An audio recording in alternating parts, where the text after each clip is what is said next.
asalaamaaleykum mbokk yi man la docteur Cissé dama ñëw pour compléter vidéo bi passé parce que dama seetlu ne waxuma hypertension bu am solo mu nekk li ñuy wax hypertension secondaire mooy hypertension boo xam ne da nga toog rek sa tension yéeg ba pare li ko waral mooy feebar boo am na feebar bu mel ni feebaru thyroïde wala feebaru rein wala feebaru xol wala feebar yu bari yoo xam ne ay hormones yu anormal ñoo la koy jox yu la mën a jox hypertension secondaire yooyu boo fajee maladie bi rek hypertension bi dem suñu wax ji li ko gën a waral mooy hypertension primaire mooy bi gën a bari mais aussi mooy bi nga xam ne nii moom moo gën a naxaree faj parce que boobu il faut que nga faj ko toute ta vie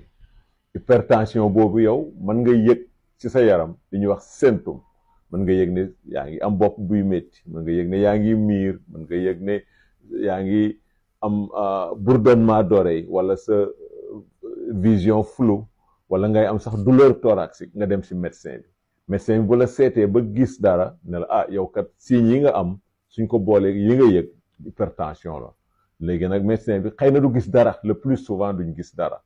mais suñ gisee dara lu garaaw la ñuy gis parce que soit da nga am AVC soit da nga am xol bu toj muy heart attack wala da nga am insuffisance rénale wala yooyu waaye li nga yëg yow soo ci jogut ba dem ci médecin bi du yàgg 2 semaines 3 semaines dootoo yëg dara ba pare nag tension bi moom des di continuer yàq sa yaram moo tax su ngeen yëgee lu mel nii ngeen dem ci médecin am solo lool asalaamaaleykum wa rahmatullah